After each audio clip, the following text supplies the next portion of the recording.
जय बोलो गणाधिपति गणधराचार्य श्री कुंतु सागर जी गुरुदेव की जय। जय बोलो परम पूज्य स्वाध्याय दिवसीय वैज्ञानिक धर्माचार्य श्री कनक नंदी जी गुरुदेव की जय। आज की सभा को प्रारंभ करने के लिए मैं परम पूज्य मुनि श्री सुविद्या सागर जी गुरुदेव के चरणों में नमोस्तु करते हुए निवेदन करता हूँ कि वे आज की सभा को मंगलाचरण के द्वारा प्रारंभ करें। नमोस्तु गुरुदेव।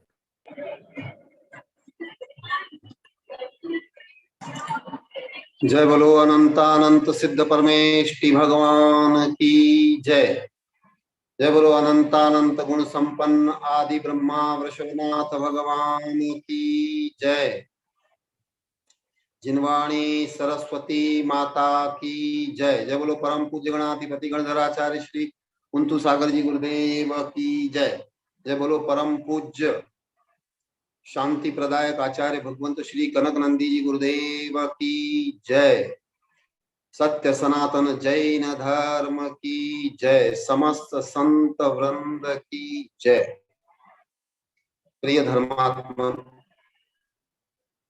आज की इस वेबिनार के माध्यम से मैं आपको एक ऐसे विषय की ओर ले चल रहा हूं जो अभी का बिल्कुल ज्वलंत प्रश्न है, ज्वलंत समस्या है। आज आप सभी लोग जानते हैं कि आज यूक्रेन और रशिया में जो युद्ध हो रहा है उससे सारी अंतर्राष्ट्रीय स्तर पे बहुत अशांति है, भय है, आशंकाएं है। ऐसी परिस्थिति में आचार्य भगवंत जैसे शांति प्रिय आचार्य सदैव शांति की कामना करने वाले हैं, तो आचार्य भगवंत ने एक कविता सृजित की थी। ये कविता प्रसाद ग्राम में 2013 में सृजित की थी, जिसका शीर्षक है यदि विश्व में युद्ध ना होता। यदि विश्व में युद्ध ना होता तो उसका क्या हमको लाभ होता, ये सारा इस कविता के माध्यम से आपको ज्ञात होगा। तो आप इस कविता के माध्यम से इस युद्ध की विभीषिका से होने वाली जो हानि है उसके विषय में और आचार्य भगवंत का युद्ध के संबंध में भी क्या चिंतन है।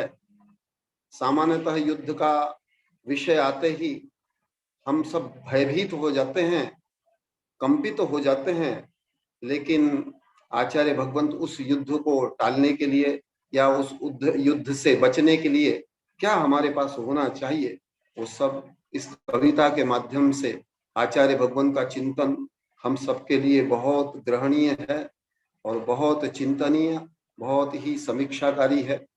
सुनिए, यदि विश्व में युद्ध ना होता।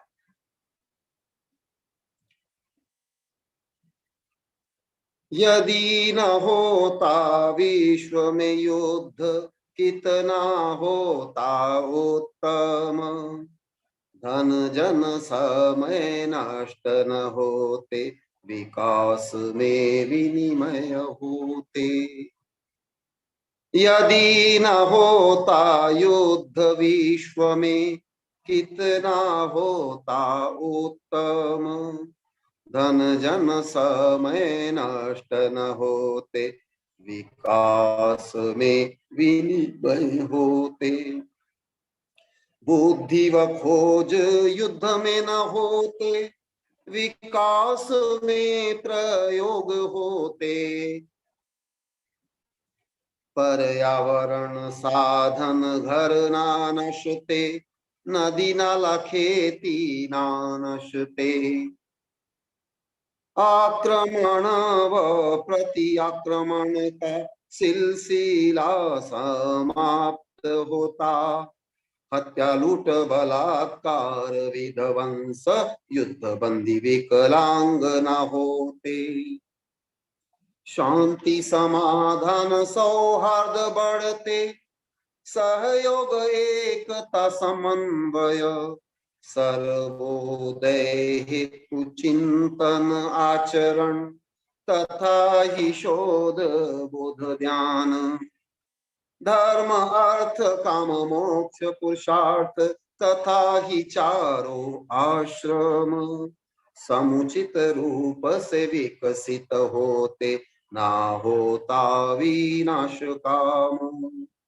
महाभारत व रामायण युद्ध तथा ही दो विश्व युद्ध, तथा ही अन्य लाखों युद्ध जो है प्रसिद्ध अप्रसिद्ध। युद्ध की कथा सुनने सुनाने से में, नाटक में देखने में भले लगती है वीर रसमय, वास्तविक विध्वंसमय। अतएव तीर्थंकर बुद्ध अशोक राम कृष्ण व युधिष्ठिर, गांधी संयुक्त राष्ट्र संघ न मानते हैं श्रेयस कर। यदि सब जन युद्ध न चाहेंगे, करेंगे शांति की संधि। शांति से यदि समाधान होगा, अप्रासंगिक युद्ध होगा। इसी हेतु उपाय पंचम व्रत समता समन्वय व सदाचार, क्षमा सहिष्णुता ईर्षा द्वेष त्याग वैश्विक कुटुंब विचार। इनसे यदि मोक्ष मिलता है, युद्ध बंद काम तो छोटा। अंतरंग शत्रु जब क्षय या नष्ट हो जाते, अजित शत्रु वह हो जाता। विश्व विजयी स्वतः हो जाता।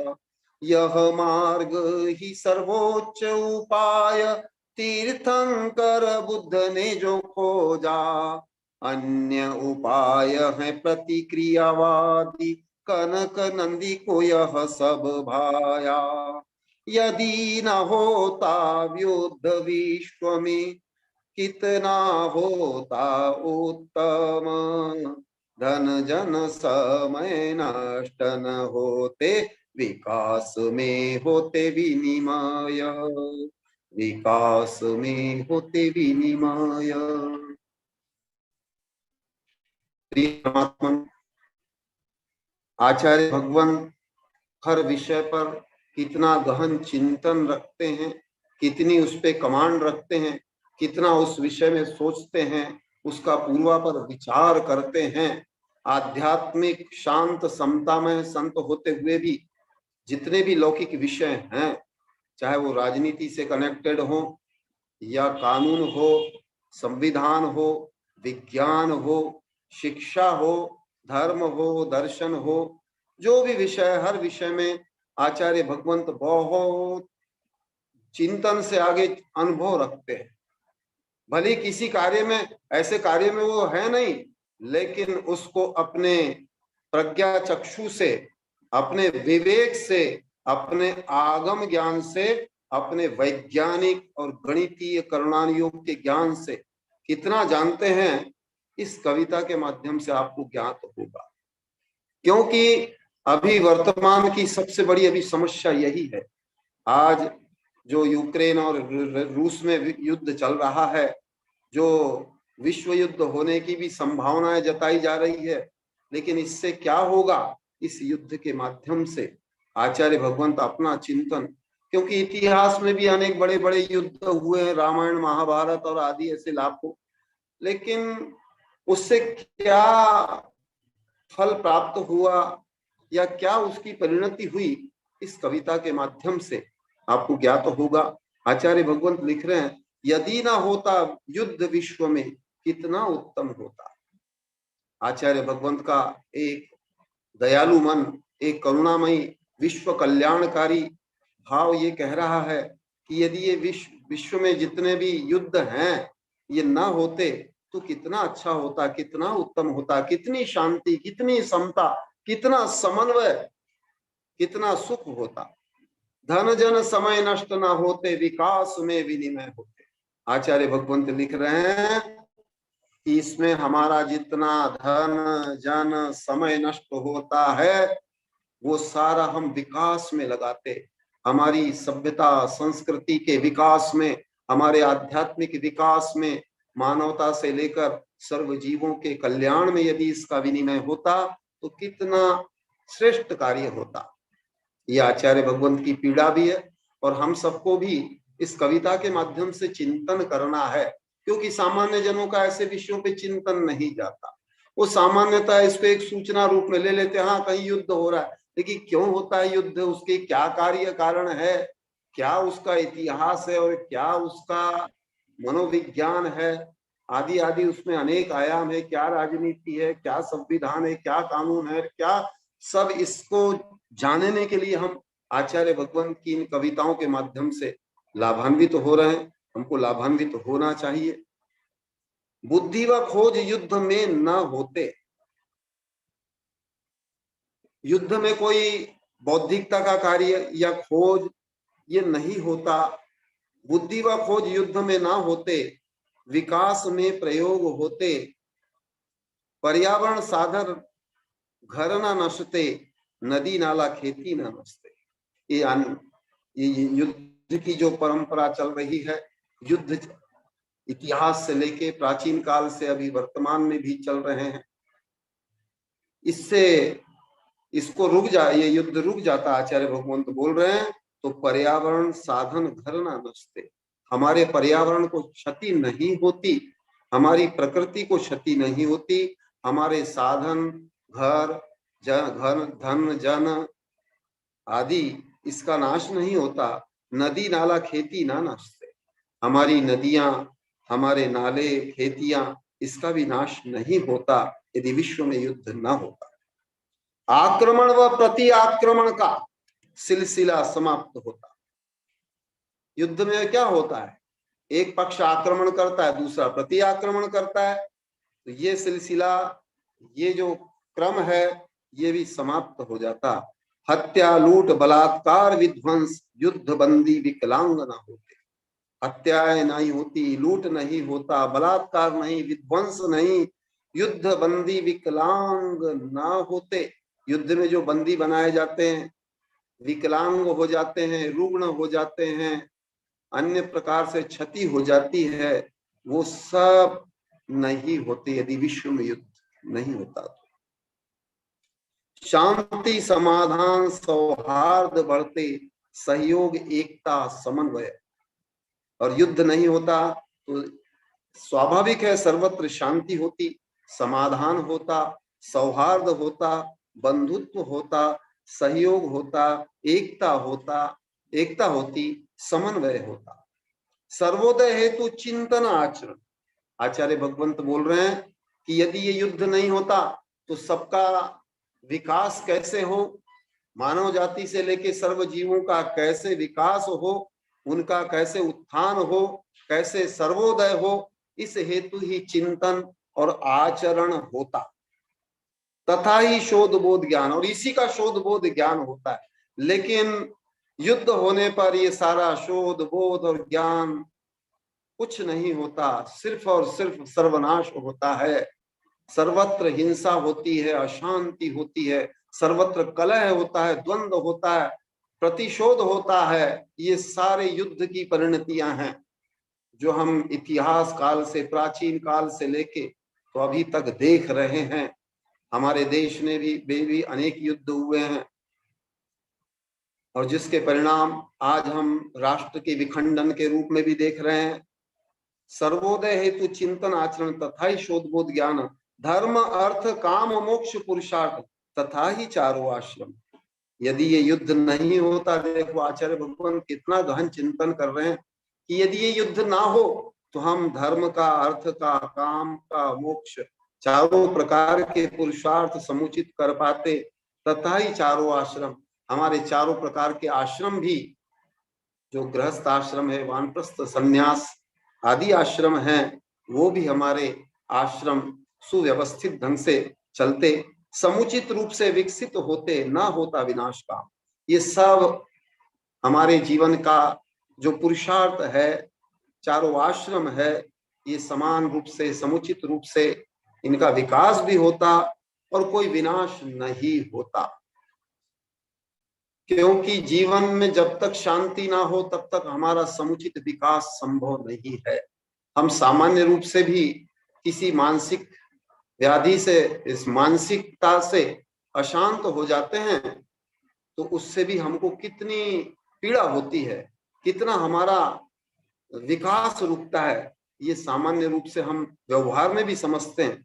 तो जब यदि युद्ध ही रुक जाएगा, विश्व में युद्ध नहीं होगा, तो ये सारा कार्य हमारा चारों पुरुषार्थ का, आध्यात्मिक उत्थान का, चारों आश्रमों का, ये बिल्कुल समुचित रूप से विकास होगा, न होता विनाश का, और किसी प्रकार का कोई विनाश नहीं, सब लोग सुख से रहते।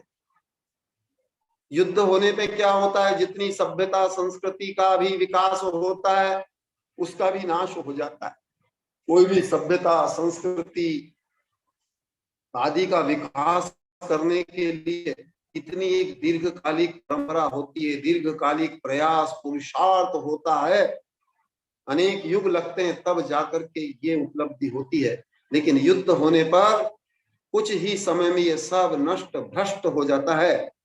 इसका सबसे बड़ा उदाहरण है महाभारत व रामायण युद्ध, तथापि दो विश्व युद्ध। हमारे देश में पुराण ग्रंथों में दो युद्ध बहुत प्रसिद्ध हैं जो सब जानते हैं, सभी इससे परिचित हैं, महाभारत और रामायण का युद्ध। महाभारत का युद्ध बताते हैं सिर्फ 18 दिन चला, लेकिन उसमें कई अक्षौणी सेना यानी करोड़ों अरबों लोग उसमें मारे गए। रामायण के युद्ध में भी लंका भी नष्ट हुई, अनेक जीवों का घात हुआ, अनेक योद्धा मारे गए, तथा ही दो विश्व युद्ध। और हम अभी वर्तमान इस युग में भी देखते हैं जो दो विश्व युद्ध हो गए, प्रथम विश्व युद्ध और द्वितीय विश्व युद्ध, उसमें भी मानवता का और समस्त सभ्यता और संस्कृति का, अन्य भी हमारे धन जन समय आदि कितना उसकी हानि हुई, क्षति हुई, ये भी आप जानते हैं। आचार्य भगवंत ने अपने साहित्य में भी ये सब विस्तार से लिखा हुआ है। कभी आप अवकाश जब हो तो अवश्य ही उसको पढ़ करके उसका बोध कर सकते हैं। तथा ही अन्य लाखों युद्ध जो हैं प्रसिद्ध अप्रसिद्ध, ये तो प्रसिद्ध हो गए महाभारत रामायण और दो विश्व युद्ध,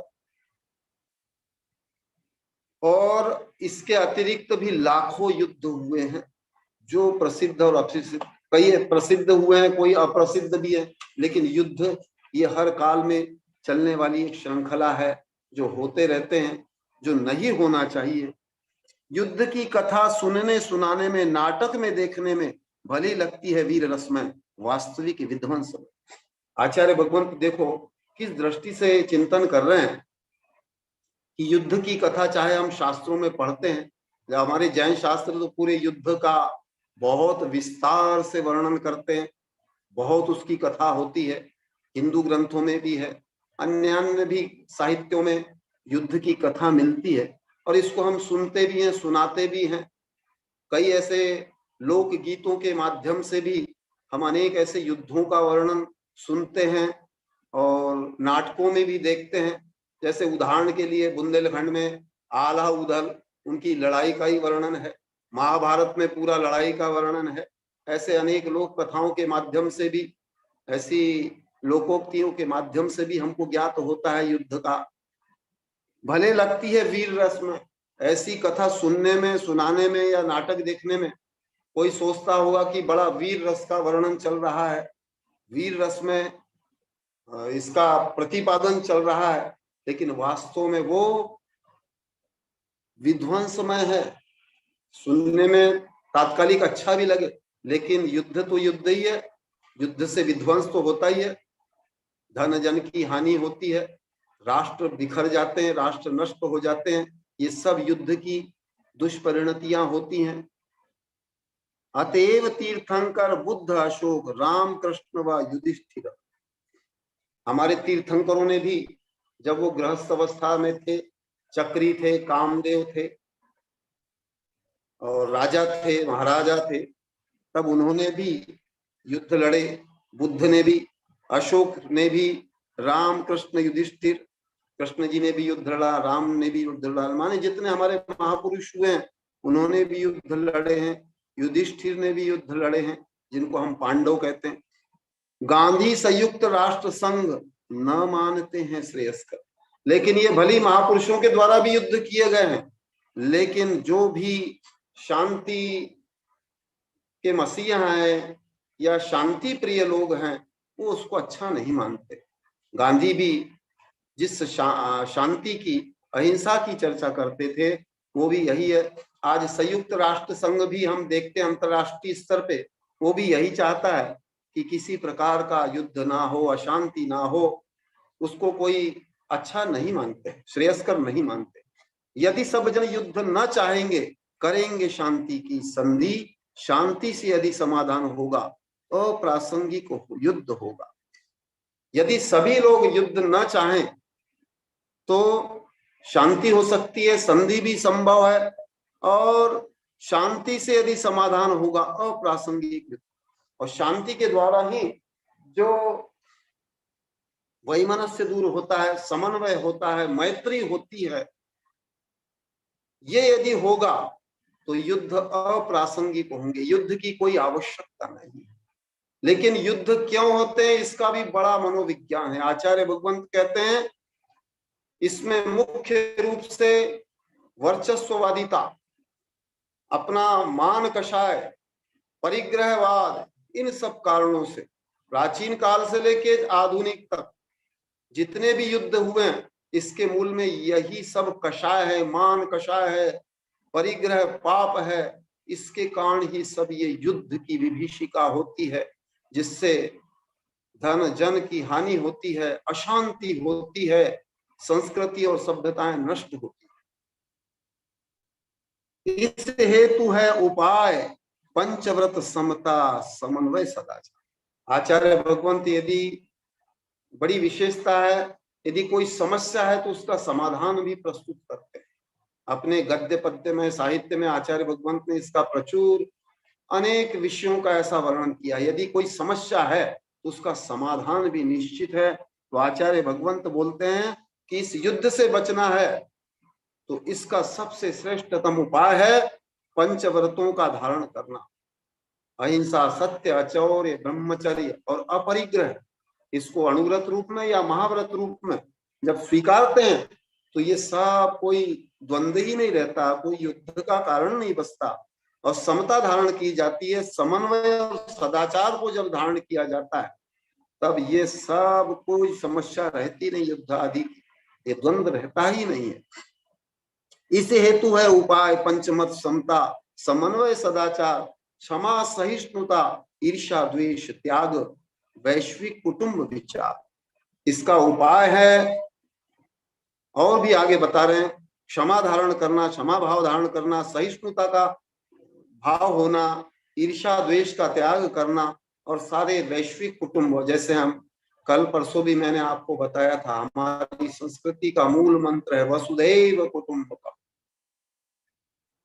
यदि हम वसुधा को अपना कुटुंब मानेंगे, सब में अपना बंधुत्व, मैत्री का भाव यदि होगा तो ये सब युद्ध का कोई काम नहीं है। यदि इनसे यह मोक्ष मिलता है तो युद्ध बंद काम तो छोटा। आचार्य भगवंत बोल रहे हैं क्षमा, सहिष्णुता, ईर्ष्या देश के ताक से और वैश्विक कुटुंब त्याग के विचार से, पंचव्रतों के धारण करने से, समता के धारण करने से, समता को अपनाने से, समन्वय और सदाचार को अपनाने से जब मुक्ति प्राप्त हो सकती है तो युद्ध बंद होना कौन सा बड़ा काम है? कोई बड़ा काम नहीं है। जिससे शाश्वत मोक्ष की प्राप्ति होती है, जिन भावों से, जिन व्रतों के माध्यम से, उसके माध्यम से युद्ध और द्वंद्व रुक जाएं, इसमें कोई आश्चर्य नहीं। ये बहुत छोटा सा काम है। लेकिन मुख्य काम आचार्य भगवंत बोल रहे हैं कि मुख्य रूप से लड़ना है तो अपने पापों से, कषायों से लड़ना ही सबको कठिन होता है। उससे लड़ लिए तो ये कोई समस्या ही नहीं रहती है।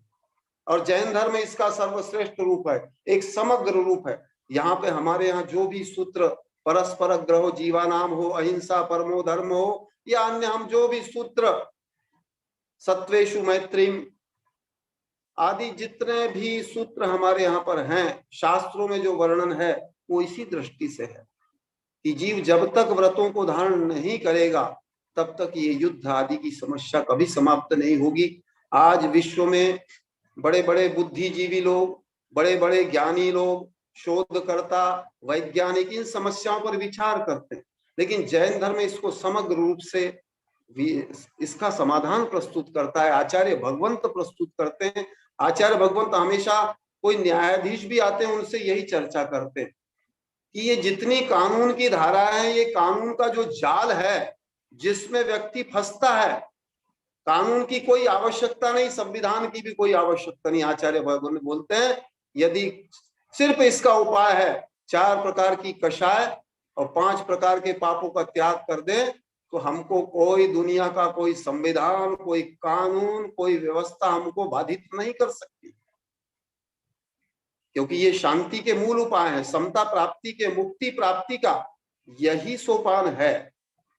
यदि इनसे मिलता मोक्ष, युद्ध बंद काम तो छोटा, अंतरंग शत्रु जब क्षय नष्ट हो जाते, अजित शत्रु वह हो जाता, विश्व विजयी स्वतः हो जाता। आचार्य भगवंत आध्यात्मिक दृष्टि से बोल रहे हैं। हमारे यहाँ पे सबसे पहले जो परमेष्ठी है अरिहंत है, जिन्होंने शत्रुओं को नाश किया है। उन्होंने भी तो युद्ध किया है, लेकिन कौन सा युद्ध किया? आध्यात्मिक युद्ध के द्वारा अपने अंतरंग समस्त 18 दोषों को, समस्त पापों को, कषायों को नष्ट कर दिया। अंतरंग जो शत्रु हैं, जो आत्मा के शत्रु हैं, अनात्म भाव है, जितने वैभाविक परिणतियां हैं, उनका नाश करके वे अजित शत्रु बनते हैं, वीर, महावीर, अतिवीर बनते हैं।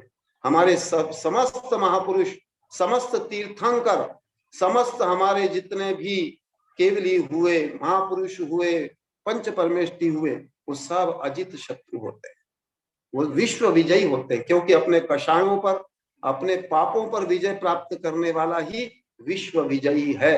अन्य कोई भी विश्व विजयी नहीं है। हम इतिहास में भी अनेक लोगों के नाम सुनते हैं, रावण, कंस, हिटलर, सिकंदर, कोई भी विश्व विजयी नहीं बन पाया और बन भी नहीं सकता, कभी भी संभव नहीं है।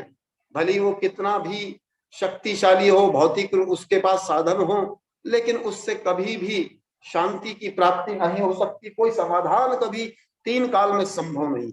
आचार्य भगवंत की कविता के माध्यम से ये भी हमको बोध प्राप्त हो रहा है। यह मार्ग ही सर्वोच्च उपाय। आचार्य भगवंत को कह रहे हैं अंतरंग शत्रुओं का नाश करना ही यही सर्वोच्च उपाय है, इसके अतिरिक्त तो कोई उपाय नहीं। अभी वर्तमान में आप सबसे बड़े एक शांति के समग्र रूप, समता के समग्र रूप आचार्य भगवंत को देखते हैं। इससे आपको प्रायोगिक रूप में ज्ञान होता है कि ये सबसे श्रेष्ठतम उपाय है, जहां पर आकर के सिर्फ आचार्य भगवंत को ही शांति नहीं मिलती, श्री संघ की शांति नहीं है, देश विदेश से आने वाले जो भी शोधार्थी है, वैज्ञानिक है, शिष्य है, भक्त है, सबको शांति मिलती है। इसलिए ये सर्वश्रेष्ठ मार्ग है, जिसको समस्त श्रमण साधक लोग भी अपनाते हैं, हमारे महापुरुषों ने भी अपनाया। हमारे देश की तीनों धर्मों की संस्कृति का मूल जो आध्यात्मिक मार्ग है, वो भी अपने अंतरंग शत्रुओं को नष्ट करने के लिए और अपने स्वभाव को प्राप्त करने के लिए, अपने स्वभाव में जो शांति, समता आदि जो महान गुण हैं, उनकी प्राप्ति के लिए ही हमारी सारी संस्कृति है, हमारा सारा ज्ञान विज्ञान है, हमारा सारा प्राचीन से लेकर अर्वाचीन तक हमारे देश में जो भी ऐसी संस्कृति है, वो सब इसको प्राप्त करने के लिए ही है। आचार्य भगवंत बोल रहे हैं इसी को तीर्थंकरों ने, बुद्ध ने, ऋषियों ने, मुनियों ने यही खोज की। इस शांति को प्राप्त करने के लिए समस्त महापुरुषों ने, आज तक जितने भी जीव मोक्ष गए, जिन्होंने शांति की प्राप्ति की, उन्होंने इसके पूर्व मैंने जो उपाय बताए, 5 महाव्रतों का धारण करना, क्षमा, सहिष्णुता, ईर्ष्या, द्वेष का त्याग, सर्वोदय का भाव, समता का भाव, समन्वय के भाव से ही उनमें ये सारी उपलब्धि हुई है, जो तीर्थंकर, बुद्ध आदि महापुरुषों ने इसको खोजा। अन्य उपाय है प्रतिक्रियावादी, कनक नंदी को यह सब भाया।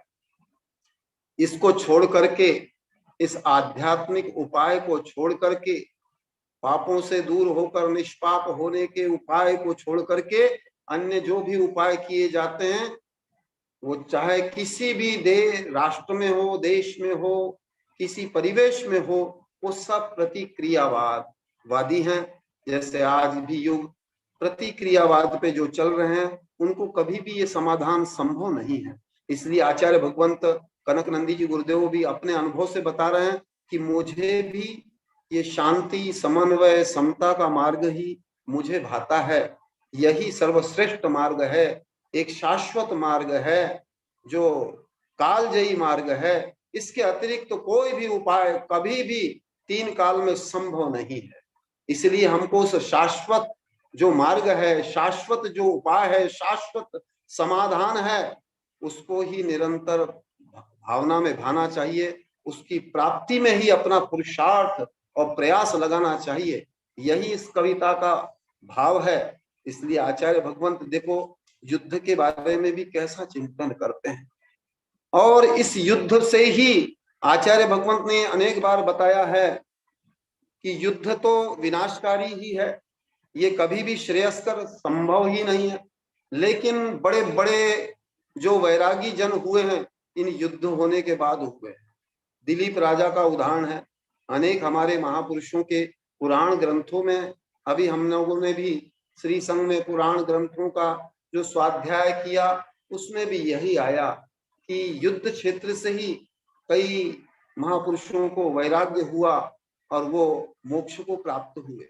तो अंत में उन्होंने भी यही समाधान प्राप्त किया। इतना युद्ध की विभीषिका देखने के पश्चात उनके मन में यही आया कि मुझे अब अपने आत्म स्वरूप को ही प्राप्त करना चाहिए, वैराग्य को प्राप्त करना चाहिए। यथार्थ ज्ञान को प्राप्त करके उन्होंने अपने आत्मोपलब्धि की, आत्म स्वरूप की प्राप्ति की, और इन सब युद्ध द्वंद्व से दूर होकर अपने अंतरंग जो शत्रु हैं, क्रोध, मान, माया, लोभ, दोष आदि, उन पर विजय प्राप्त करके वो विश्व विजयी बने, वो अरिहंत बने, वो सिद्ध बने। हम सब भी ऐसे ही अपने अंतरंग शत्रुओं का नाश करके अपने स्वस्वरूप की प्राप्ति करें, अपने स्व साम्राज्य की प्राप्ति करें, अपने स्वतंत्रता की प्राप्ति और मुक्ति की प्राप्ति करें। यही इस कविता का भी आचार्य भगवंत का उपदेश है, आचार्य भगवंत का संदेश है, प्रेरणा है, शिक्षा है।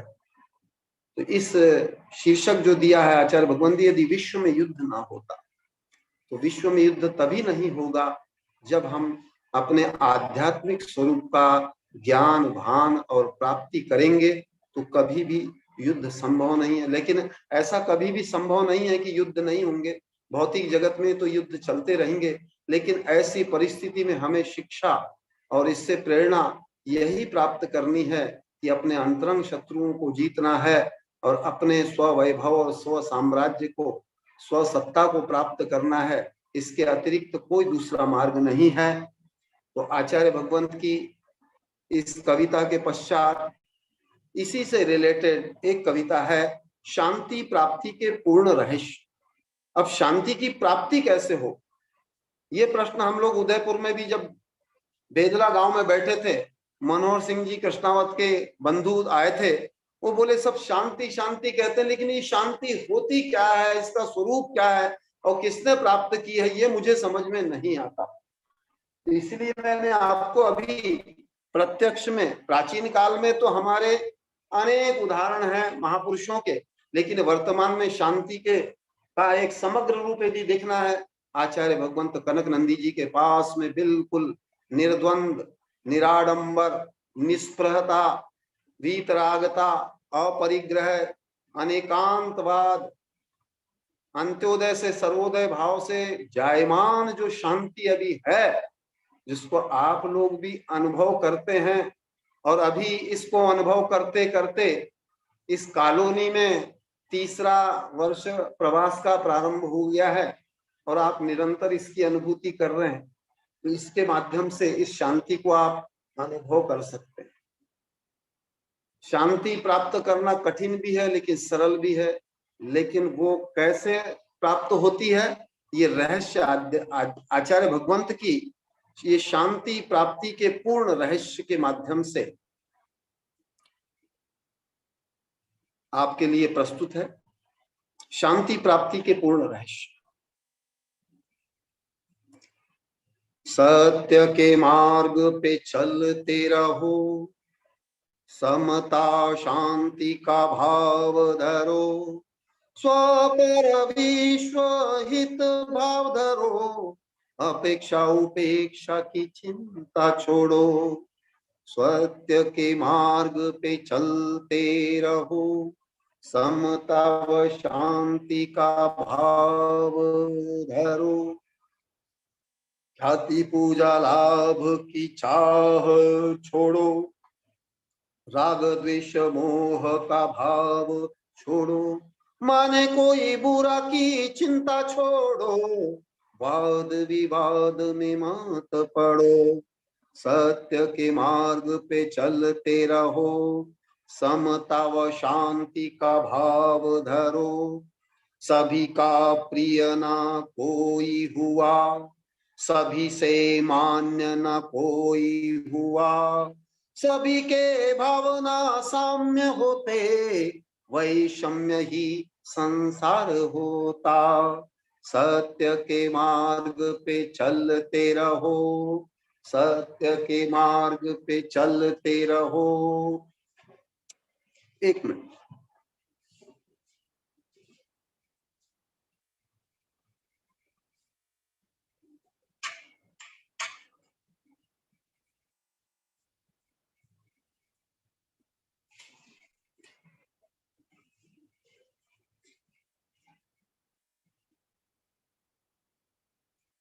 सभी का प्रिय ना कोई हुआ, सभी से मान्य कोई ना हुआ, सभी के भावना साम्य होता, वैषम्य ही संसार होता, तीर्थंकर सिद्ध साधु महात्मा, ईसा मसीह या बुद्ध महात्मा, सभी के द्वारा ना होते मान्य, अन्य जन सभी होते सामान्य, सत्य के मार्ग पे चलते रहो, समता शांति का भाव धरो,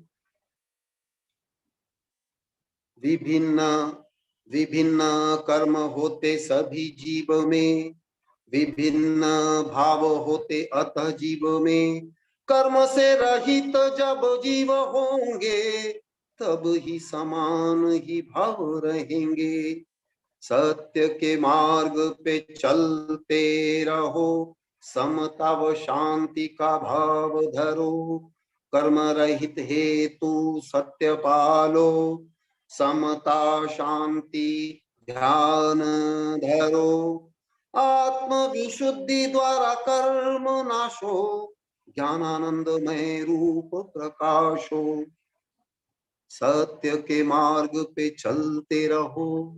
और अंतिम पंक्ति है, यही आध्यात्मिक परम सत्य, शांति प्राप्ति के पूर्ण रहस्य, आत्म संबोधन हेतु बना ये काव्य, कनक का आत्मा ही परम लक्ष्य, कनक का आत्मा ही परम लक्ष्य, सत्य के मार्ग पे चलते रहो, समता व शांति का भाव धरो।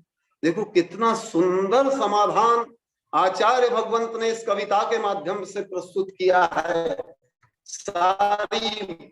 सारे विश्व के जीवों के लिए एक ऐसा मार्ग है, ऐसा कालजयी और एक शाश्वतिक मार्ग है जिसका कोई मुकाबला नहीं, जिसकी कोई तोड़ नहीं। आप लोगों ने एक सामान्य रूप से भी मैं बता रहा हूं, आपने कभी मेरा नाम जोकर देखी होगी मूवी, उसमें गीत था, दुनिया में रहना है तो काम करो प्यारे, हाथ जोड़ सबको सलाम करो प्यारे, वरना ये दुनिया जीने नहीं देगी, खाने नहीं देगी, पीने नहीं देगी। एक तो बहुत एक व्यावहारिक गीत है, कोई बहुत गहन नहीं है, लेकिन वहां भी देखो शांति प्राप्त करने के लिए आपको सबसे मैत्री भाव से रहना है, सबसे मिलजुल कर चलना, ये संदेश है उसमें। आचार्य भगवान तो इसमें ऐसा व्यापक संदेश दे रहे हैं जो समस्त जीवों पर लागू होता है, हर काल के जीवों पर लागू होता है, त्रैकालिक और हर युग में इसके अतिरिक्त कोई भी उपाय नहीं है। इस पूरे ब्रह्मांड में, इस पूरे विश्व में इसके अतिरिक्त कोई सूत्र ही नहीं है शांति प्राप्ति करने के। इसलिए आचार्य भगवंत इसका नाम ही दिया शांति प्राप्ति के पूर्ण रहस्य। इसका नाम ही पूर्ण रहस्य है। तो आचार्य भगवंत बोलते हैं कि सबसे पहले हमको लक्ष्य निष्ठ होना पड़ेगा। आपको क्या प्राप्त करना है? तो आचार्य भगवंत बोलते हैं हमको सत्य की प्राप्ति करना है। और आपने हजारों बार सुना है कि मुझसे बड़ा सत्य कुछ भी नहीं है। मेरा जो आत्म तत्व है वही मेरा है, इसके अतिरिक्त सब पर है। उसके अतिरिक्त कोई सत्य नहीं। उसके अतिरिक्त जितने व्यावहारिक सत्य हैं वो सब उस परम सत्य को प्राप्ति करने के ही उपाय है। लेकिन मुख्य सत्य जो है वो स्व आत्म द्रव्य है, तत्व है। समता व शांति का भाव धरो। सत्य के मार्ग पे चलते हुए समता और शांति का भाव रखो। जब तक इस लक्ष्य पे आएगा नहीं जीव, तब तक उसको शांति प्राप्ति नहीं होने वाली है। दुनिया का कोई कानून, कोई संविधान, कोई राजनीतिक व्यवस्था, कोई सामाजिक व्यवस्था तुम्हारा कभी भी उत्थान संभव ही नहीं किसी के द्वारा। ये तो हमको स्वयं में प्राप्त करना है। ये तो हमको सदगुरु के इस प्रबोधन के माध्यम से प्राप्त करना है, आचार्य भगवंत की इस कविता के माध्यम से प्राप्त करना है, हमें आगम के माध्यम से प्राप्त करना है। ये आचार्य भगवंत का संदेश है। स्व पर विश्व हित का भाव धरो। और इसका उपाय यह है कि हम स्वयं का भी हित करें, दूसरों का भी हित करें और विश्व हित का भी भाव रखें। अपेक्षा उपेक्षा की चिंता छोड़।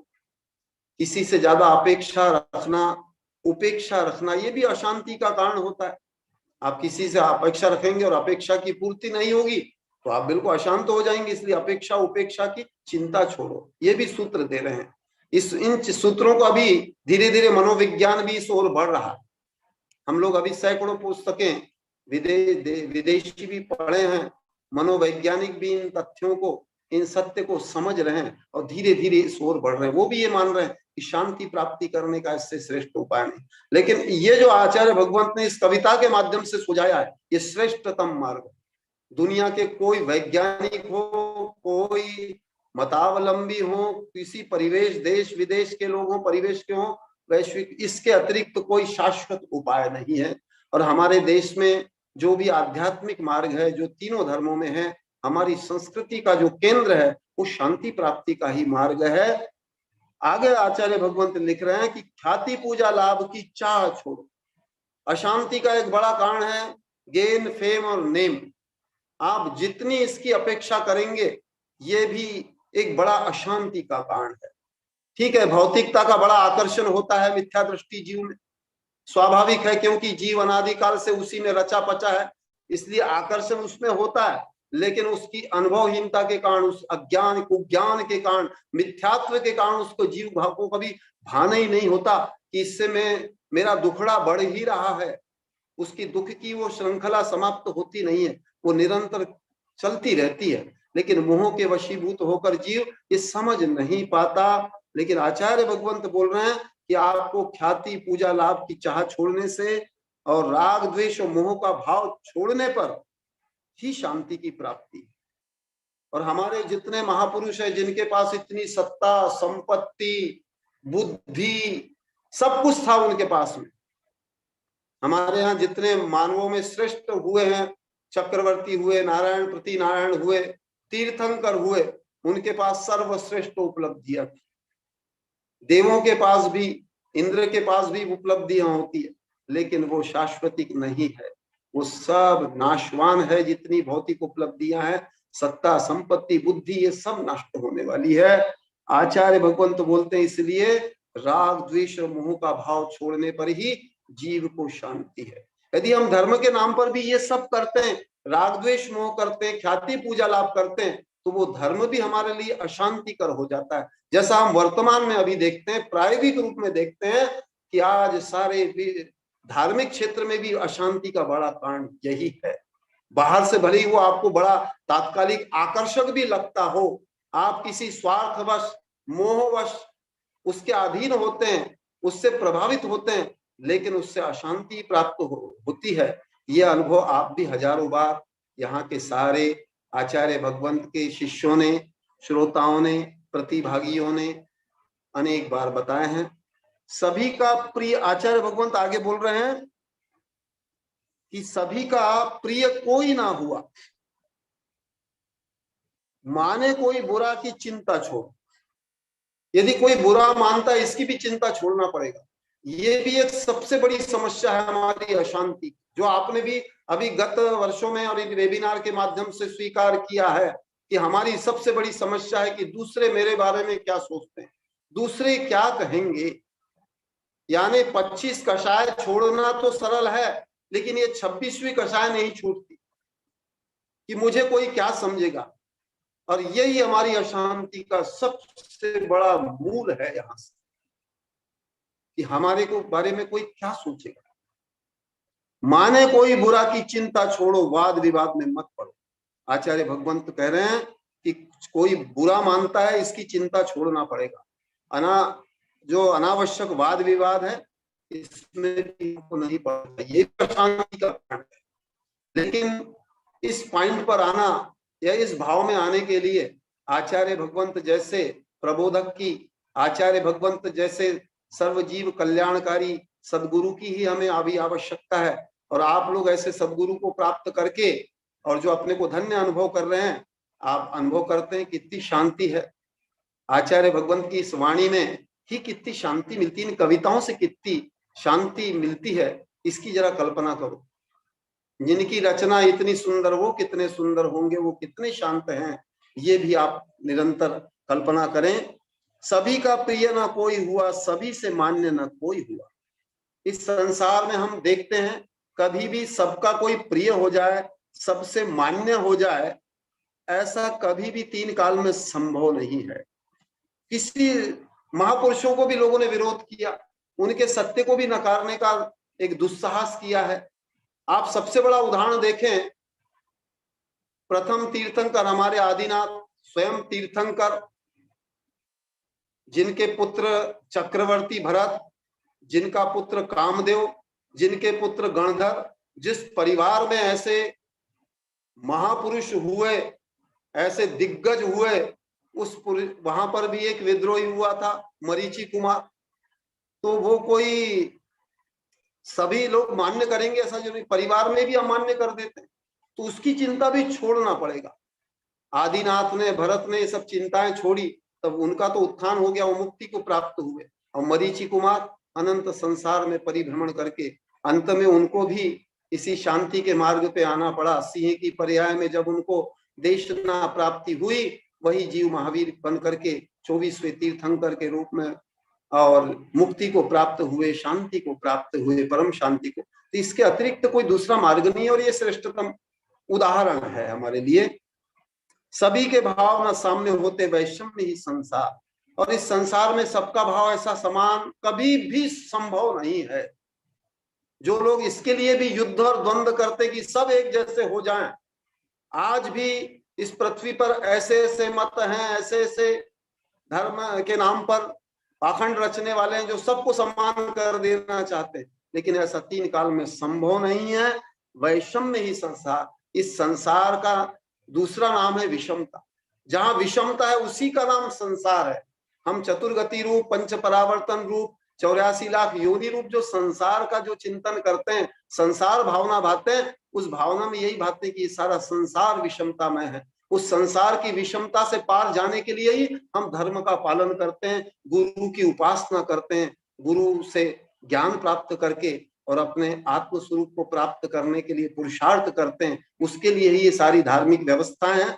आगे आचार्य भगवंत बोल रहे हैं, तीर्थंकर सिद्ध साधु महात्मा, ईसा मसीह या बुद्ध महात्मा, सभी के द्वारा न होते मान्य, अन्य जन सभी होते सामान्य।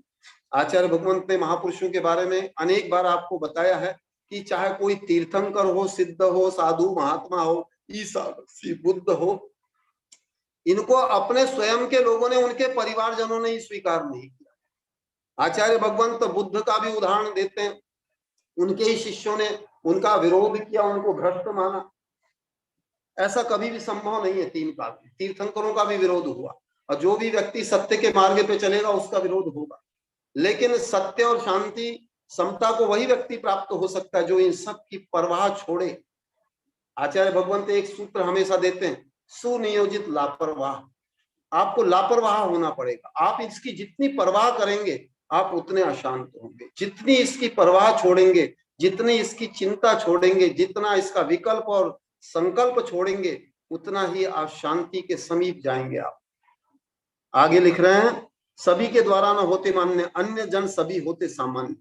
ऐसे महापुरुष सभी के द्वारा मान्य नहीं होते, इसलिए जो सामान्य रूप से सोचने वाले लोग हैं वो सामान्य ही इसलिए होते हैं। विभिन्न कर्म भी होते, जीव में विभिन्न भाव भी होते, क्योंकि ये जीव का की एक वैभाविक परिणति होती है। जीव में विभिन्न कर्म भी हैं, जीव में विभिन्न ऐसे भाव भी हैं, और कर्म से रहित जब जीव होंगे तभी समान भाव रहेंगे।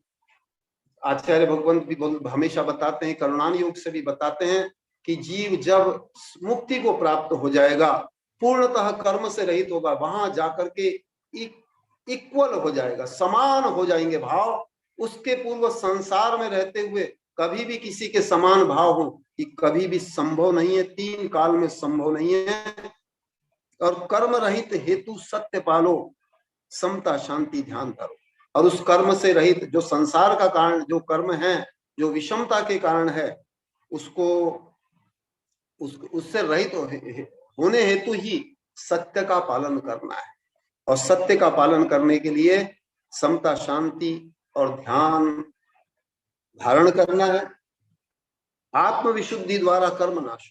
आचार्य भगवंत बोल रहे हैं कि अपनी इसका उपाय यही है कि अपनी आत्मा की विशुद्धि करें, उसी से कर्म का नाश है। और ज्ञानानंदमय रूप प्रकाश, और अपने ज्ञानानंदमय स्वरूप में आचार्य भगवंत अनेक बार अनेक विशेषण से युक्त बोलते हैं कि जब हम अपने आत्म की विशुद्धि करते हैं तब हमको ज्ञानानंद, सहजानंद, परमानंद, ये सारा सबकी जो प्राप्ति होती है ये आत्म विशुद्धि के बाद ही होती है। यही है आध्यात्मिक परम सत्य।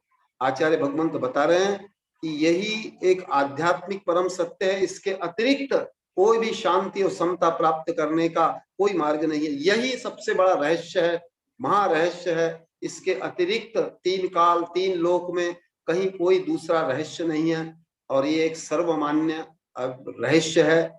शांति प्राप्ति का पूर्ण रहस्य, शांति प्राप्ति का ये पूर्ण रहस्य है। आत्म संबोधन हेतु बना एक आचार्य भगवंत बोल रहे हैं कि ये जो काव्य मैंने सृजित किया है ये आत्म संबोधन के लिए किया है।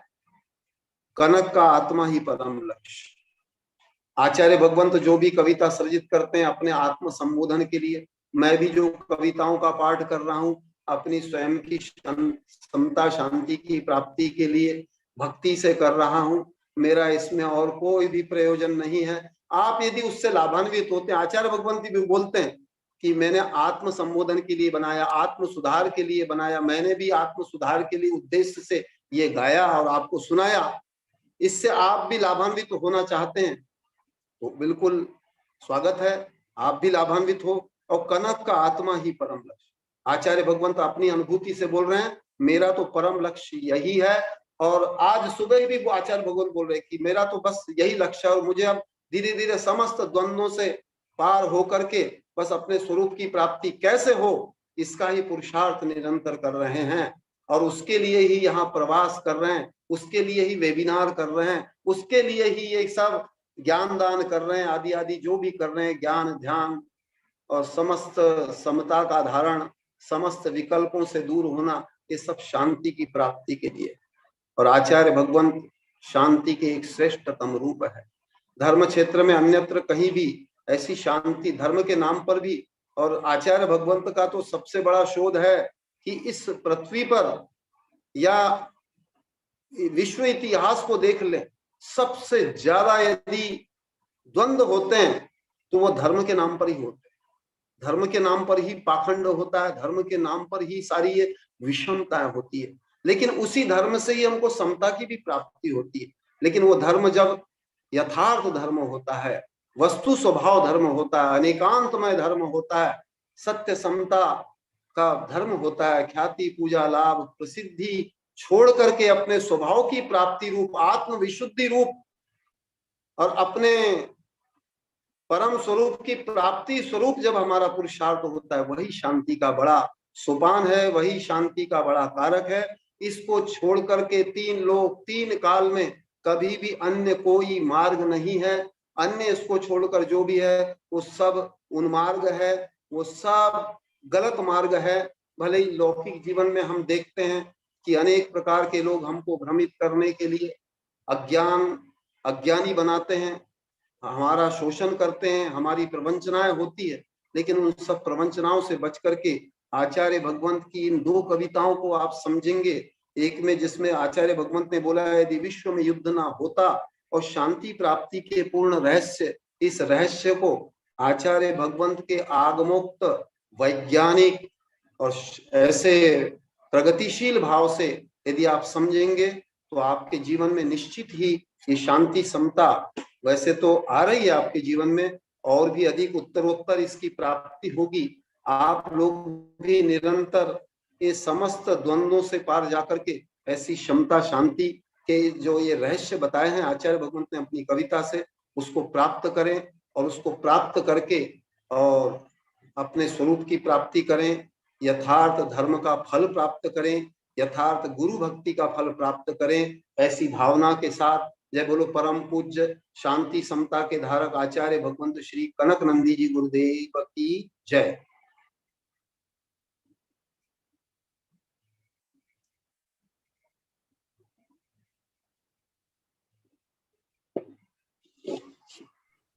बोले परम पूज्य मुनिषि सुविज्ञ सागर जी गुरुदेव की जय। अब मैं मुनिषि के चरणों में नमोस्तु करते हुए निवेदन करता हूँ कि वे जिन्वाणी स्तुति का पाठ करें। नमोस्तु गुरुदेव। बोधि समाधि परिणाम शुद्धि स्वात्मोपलब्धि शिव सौख्य सिद्धि चिंतामणिं चिंतत वस्तुदाने त्वां वन्द्यमानस्य ममास्तु देवी, त्वां वन्द्यमानस्य ममास्तु देवी।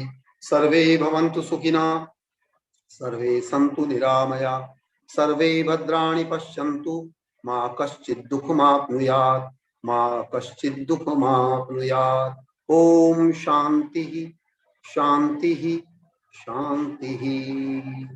जय बोलो परम पूज्य वैज्ञानिक श्रमणाचार्य श्री कनक नंदी जी गुरुदेव की जय।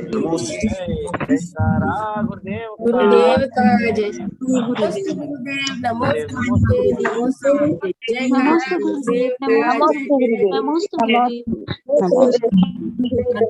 गुरुदेव जय काला गुरुदेव का जय गुरुदेव। नमस्ते गुरुदेव।